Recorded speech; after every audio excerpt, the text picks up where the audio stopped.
It's an invisible... I was worried about that. Oh, right. Okay. Right, is there any lights that we can turn on here? Lights? Because I don't think the cameras can.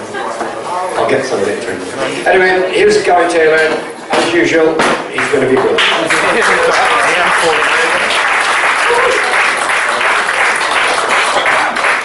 First of all, I'd like to say that I don't know if I'll be brilliant today because I've spent 5 hours travelling down in the car in the heat. My pilot's playing that, so I that all the way down.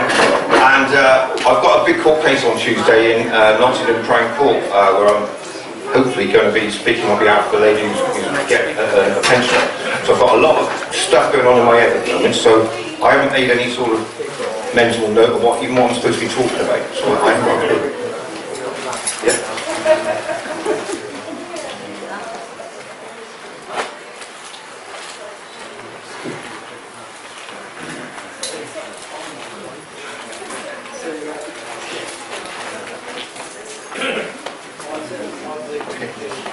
Right, so last time I was here I was looking for a couple of hours because I had a couple of pints around the corner, and so I'm going to be quick today because I don't really know what the subject is.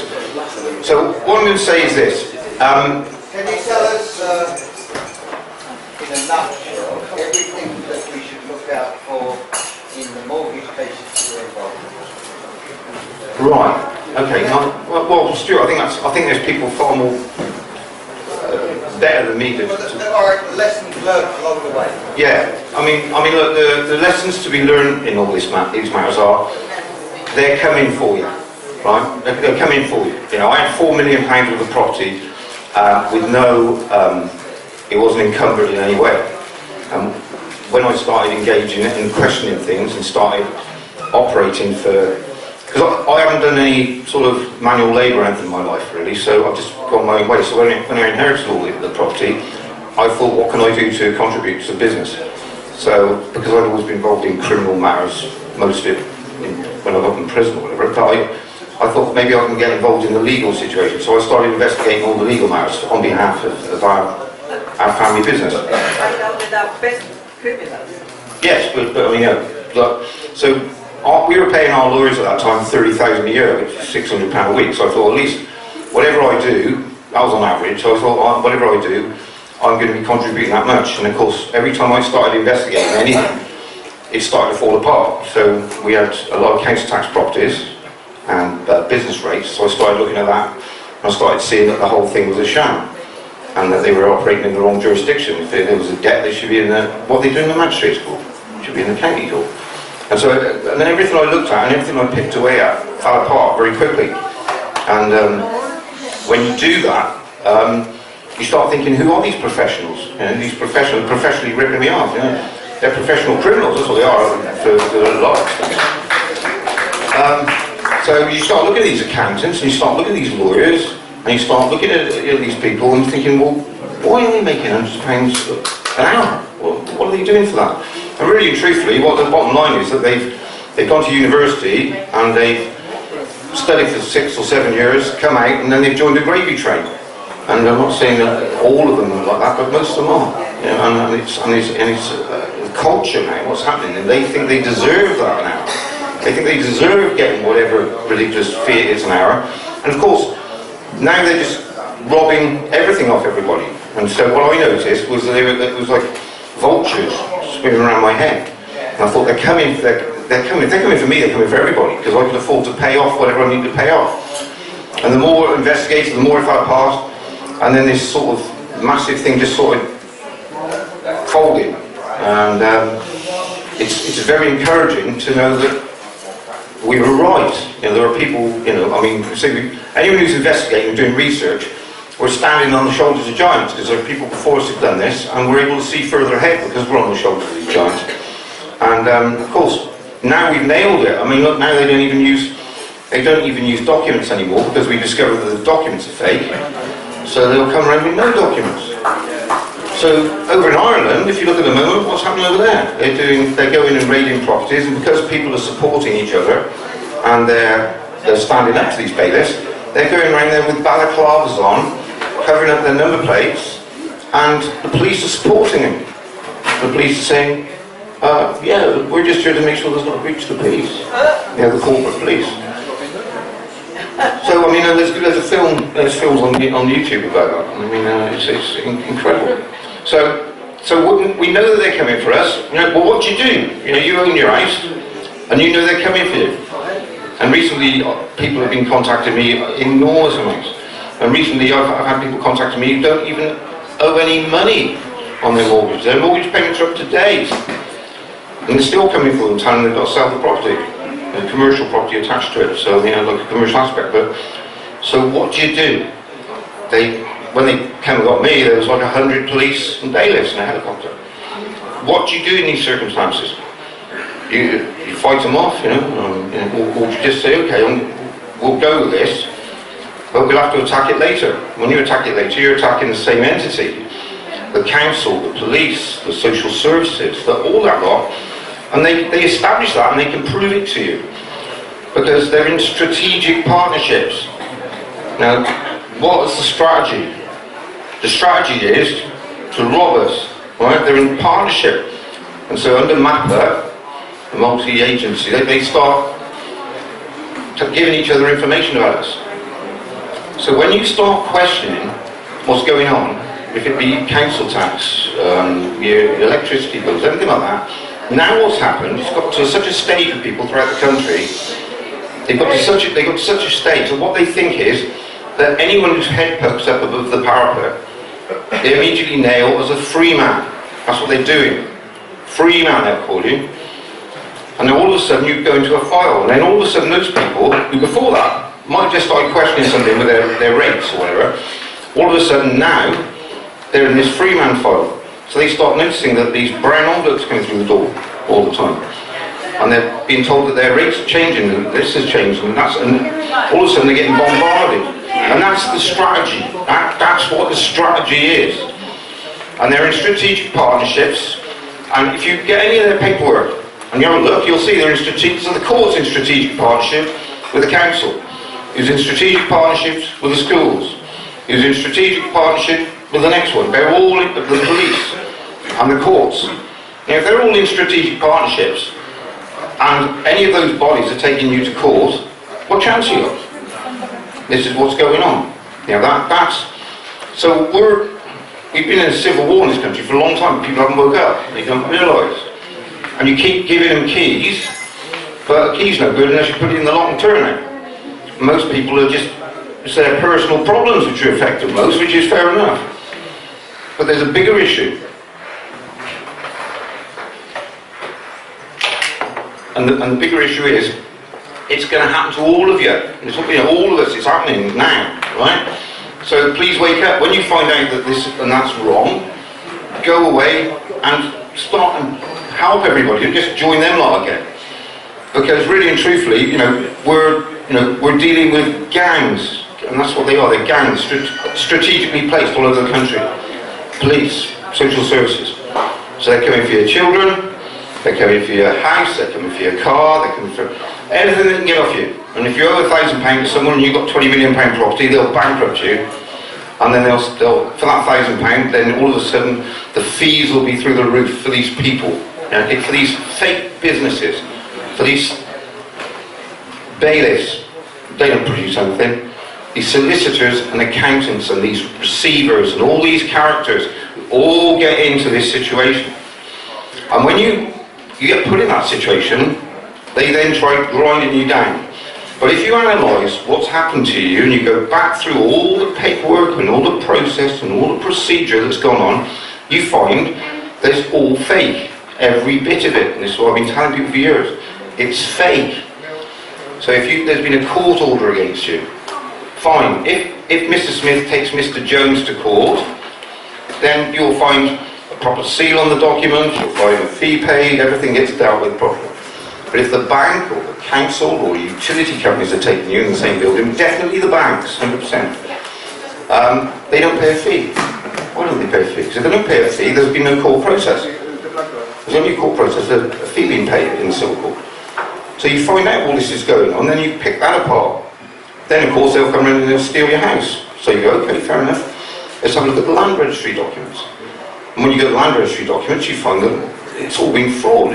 The conveyancing solicitors haven't signed anything. And so, where's your deeds? Well, since 2008, the land registry have been shredding deeds. That's all they do. And then they just say they want you to accept that you're on their register. Of course, if some hacker hacks the land registry, wouldn't that be amazing? Who owns what then? So I've got all my deeds to all my properties, even though they've stolen nearly all of them. And they're about 3 foot high, because they go back in 1700, some of the properties. Well, I've got all the deeds, so I've got all the provenance. And it's all about provenance. It's very easy for someone to say that you owe me money. Well, where's the provenance to prove that you owe, to establish that? And it's the same with the properties, exactly the same. If you've got a property, if you bought property and someone said, oh, I'll say a car, let's look at a car. I've got a car and there's another identical one with the same registration plate next to it, and there's 2 people there, and one's trying to sell the car for £1,000, one's trying to sell it for 50 quid. And they look identical, but look at the 50 quid, he hasn't got no paperwork, nothing. And then the other guy's got everything, he's got all the documents. What would you buy? You buy the one that's got the provenance, because the one's stolen property. And that's exactly what's going on. Everyone does their own research on these things. Don't listen to me, don't do your own research. There's enough on the internet to establish that all these things are true, and that all these criminal operations, really, which is going on in this country, they're all going on every day in every way. And we've got paperwork. You can fill this room with paperwork that's going on in this country, all over every single part of this country. Exactly the same things going on. Fake documents to try and seize your house. When you go to the court and you ask to see the court file, and you ask to see the court file, you supply them with the directions to request a notice. And if you get access to your court file, you can see very simply the application form, the claim form made against you. Is there a fee paid? Is there a supporting affidavit?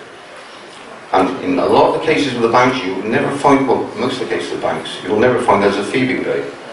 I don't think we've come across one yet. Well, I don't think we have. So, all of a sudden, you know there's not been a court case against you. There's been a shadow court, because that's what they do, they're operating shadow courts.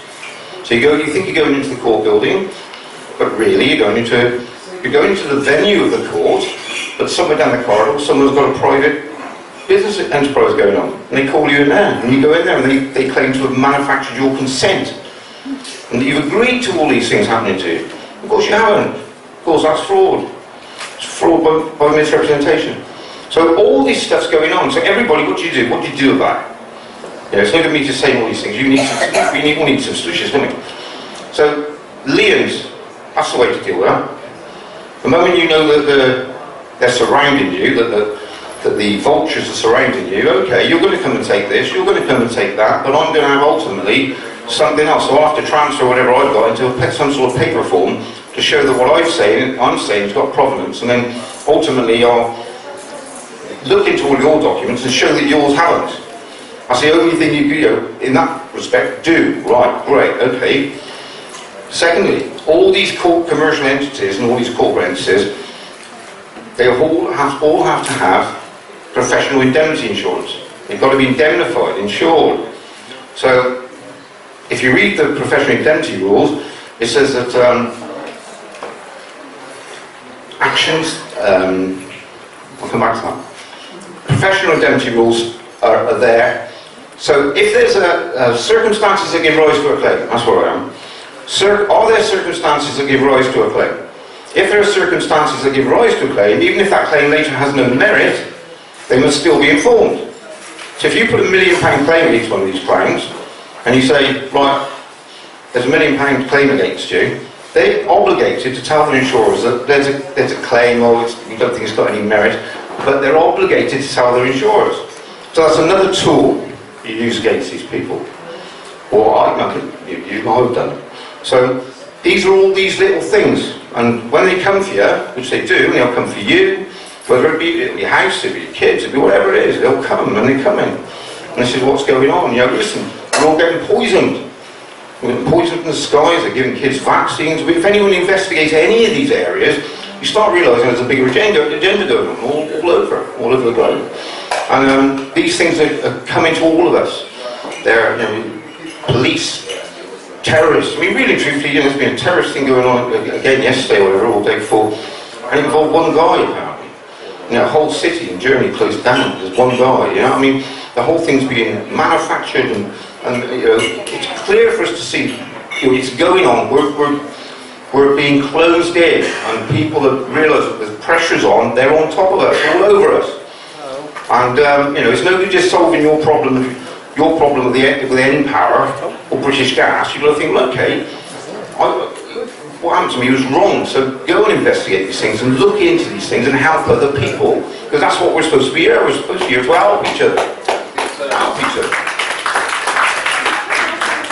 And we're here for a very short time in life. And as you get older, it gets quicker. And you know, at the end of the day, what are these characters want to, you know, take money on people for nothing? Parasites, yeah, professional parasites. You know, in a lot of cases. But yes, parasites. That's exactly what they do. They're feeding off us, you know. And you know, we've got to put things right. And the only way to put things right is to get together, talk to each other. Don't just listen to like me. I mean, you can see me on YouTube over the years. You know, go almighty. Communicate. The whole thing about these meetings is communicating with each other, talking to each other, discussing each other's problems, finding your own solutions, and attacking that beast out there with your little arrow. But your arrow's coming out of a quiver full of them, you know, and they're all attacking things different ways, and we're all educating each other and all learning and all working it out. But there's a lot of people out there who haven't worked it out yet, and they can be annoying, but you know, it's all about tolerance and patience. And people who annoy us, in Buddhism they say, people who really annoy you, really get on your nerves, you can't stand them. They're wonderful teachers. They're teaching you lessons in tolerance and patience. So you've got to treat them out there like children, a lot of people. Because if they haven't done their own research and their own work on things, that's why they're like they are. If you're going to get a lawyer, which I certainly will employ a lawyer, but if you're going to get yourself a lawyer, then research the subject and instruct them. Instruct them. And if they're not able to take your instructions, then you have no confidence in them, fire them. And if you've got no confidence in the legal system, then all of a sudden it becomes a different thing. But I mean, listen, I've been up here, I'd like to say, a long journey. I apologise, I've gone through all that. If I can just say to you, it's wonderful to see there's a lot more people than there was last time. Let's keep moving, keep spreading the information, and keep doing our own research. And if we need to contact each other and communicate with each other, let's do it, man. You know, that's what it's all about. There's nothing else other than honesty and let's get things sorted. Okay.